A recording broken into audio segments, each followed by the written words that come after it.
I'm going to talk about the knee examination. The knee examination, you have to appropriately expose the knees and also expose some of the quad tendon. Any examination starts with an inspection, palpation, which includes the range of motion, as well as some special maneuvers that we are going to be doing. The inspection starts with the patient walking into the room. You are going to assess the patient's gait when they're walking in. You're going to see if it is an antalgic gait. You're also going to look at alignment. Is it a valgus alignment, which is the knock-kneed, or it is the varus alignment, which is the bow-legged alignment. Also, when the patient is standing, you can look behind the knees and look for any swelling, one side more than the other, which could be an indication that there might be a popliteal cyst.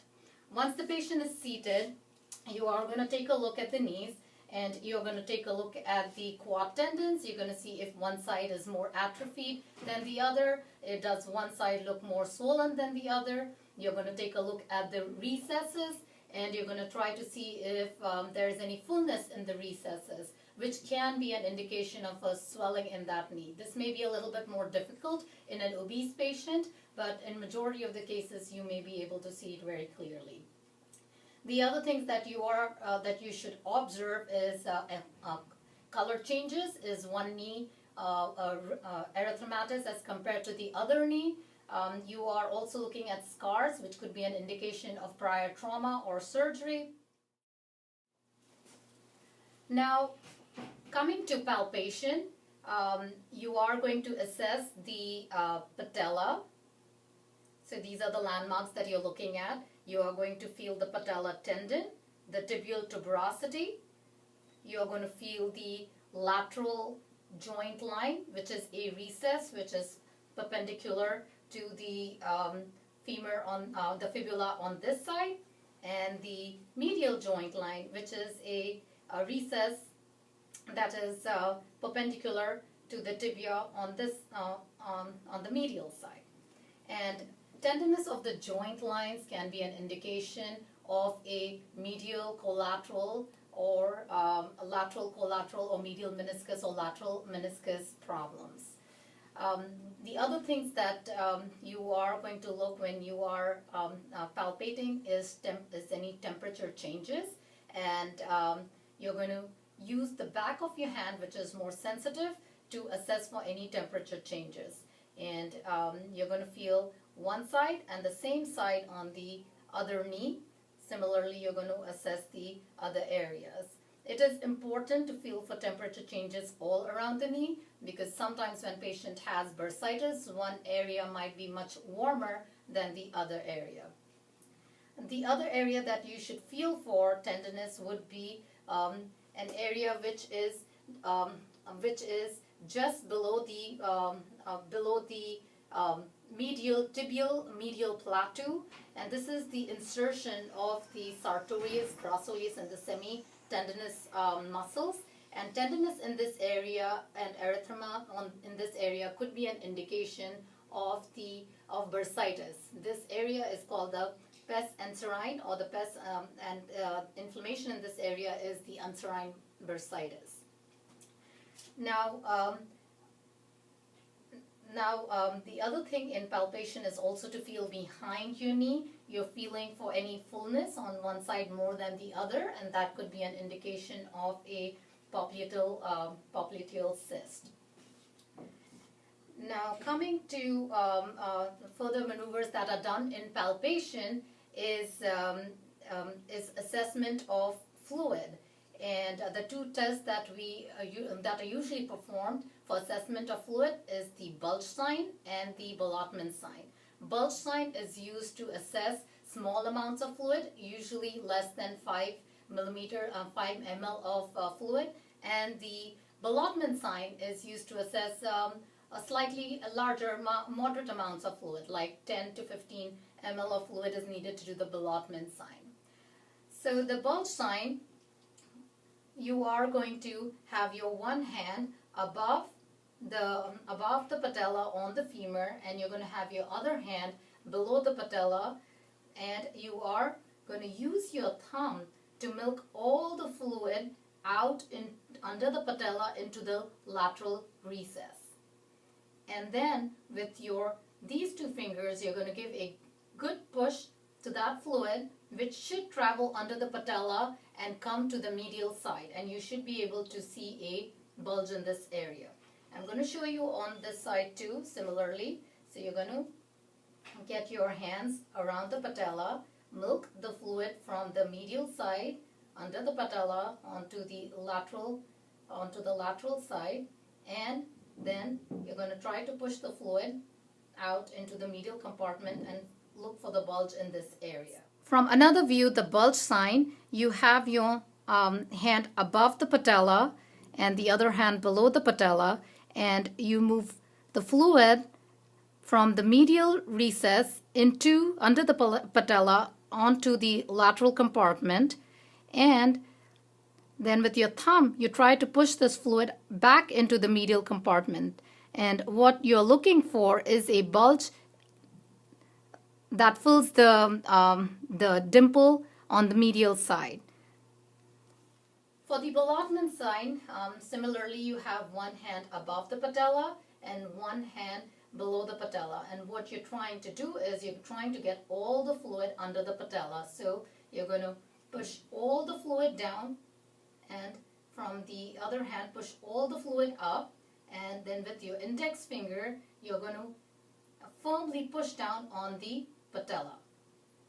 And if there is enough fluid, the patella goes down, hits the trochlear groove, and comes back up again. And that is a positive Ballotman sign. Similarly, you push down and push up, get all the fluid under the patella, take your index finger, and a firm push down on the patella. This is the Ballotman sign. Now we are going to do an assessment of range of motion.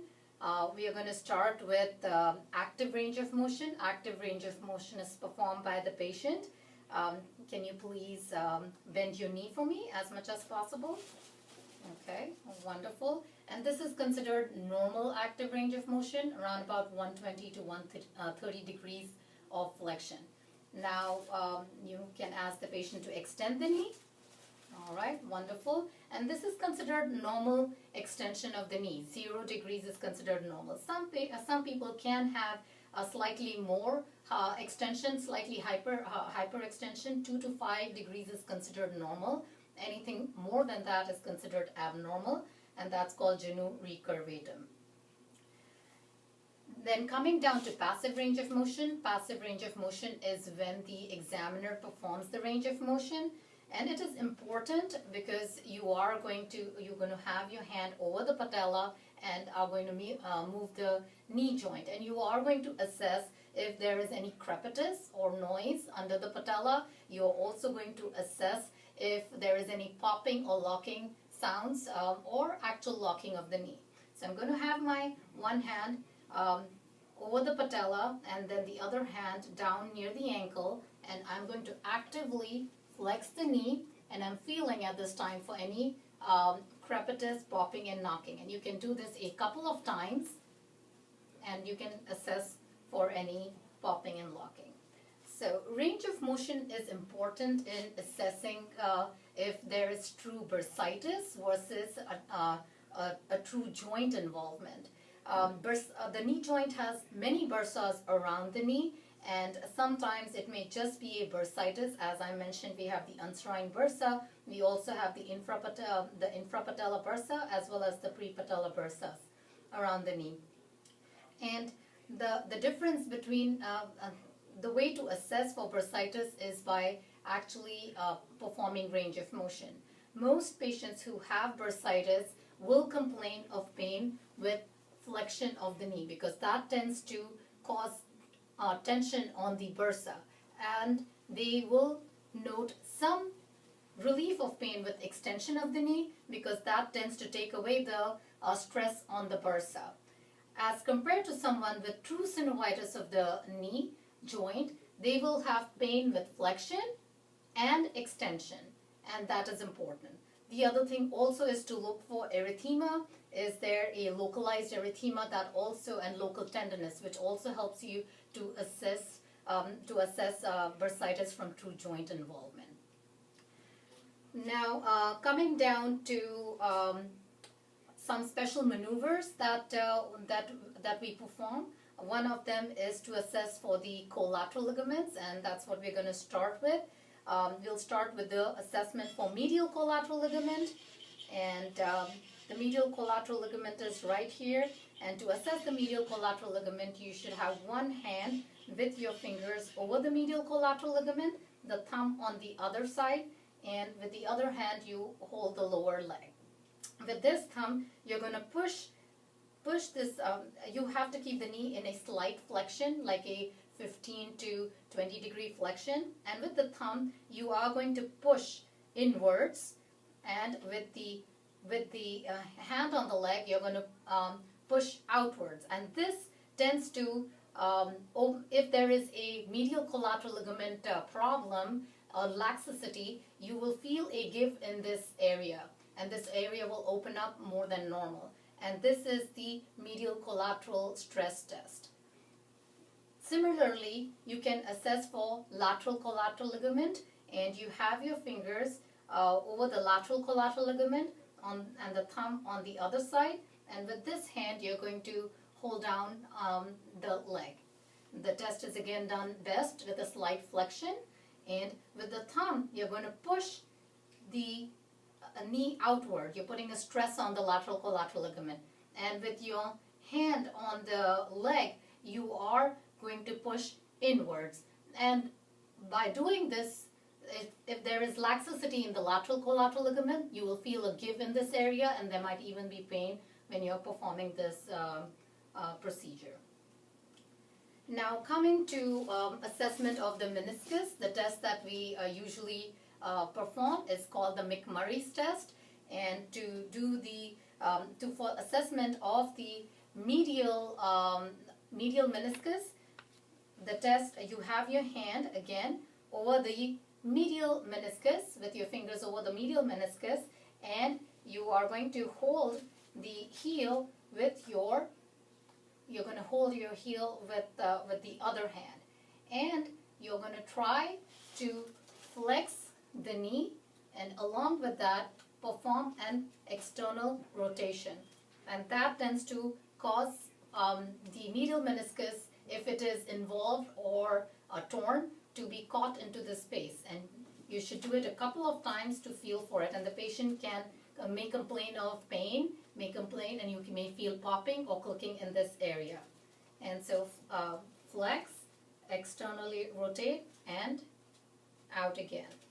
Similarly, you can do the McMurray's test to assess the lateral meniscus, and you have your hand over the fingers over the lateral meniscus, and with the other hand you're going to hold the heel, and you're going to flex the knee and give a internal rotation, and this tends to cause a stress or strain over the lateral meniscus, and the patient may complain of pain. You can feel popping and clicking in this area.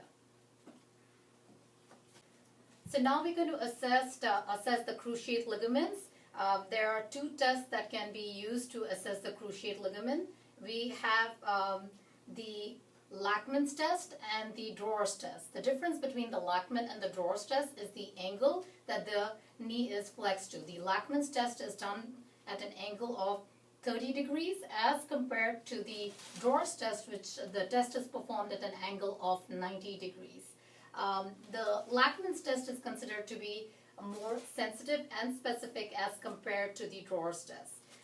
Both the Lachman as well as the Drawer test can be used to assess issues with or problems with the anterior and the posterior cruciate ligament. Now, coming to the Lachman's test, I am going to show you how to assess for anterior cruciate ligament.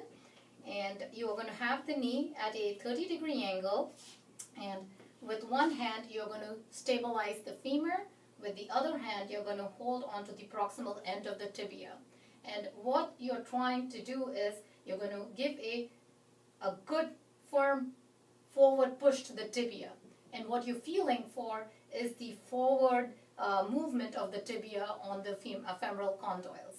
And if there is a cruciate ligament issue, you are going to feel that pull forward. It is always important to do this test even on the normal side, because you may, and that is the way to assess the difference between the normal and the abnormal knee.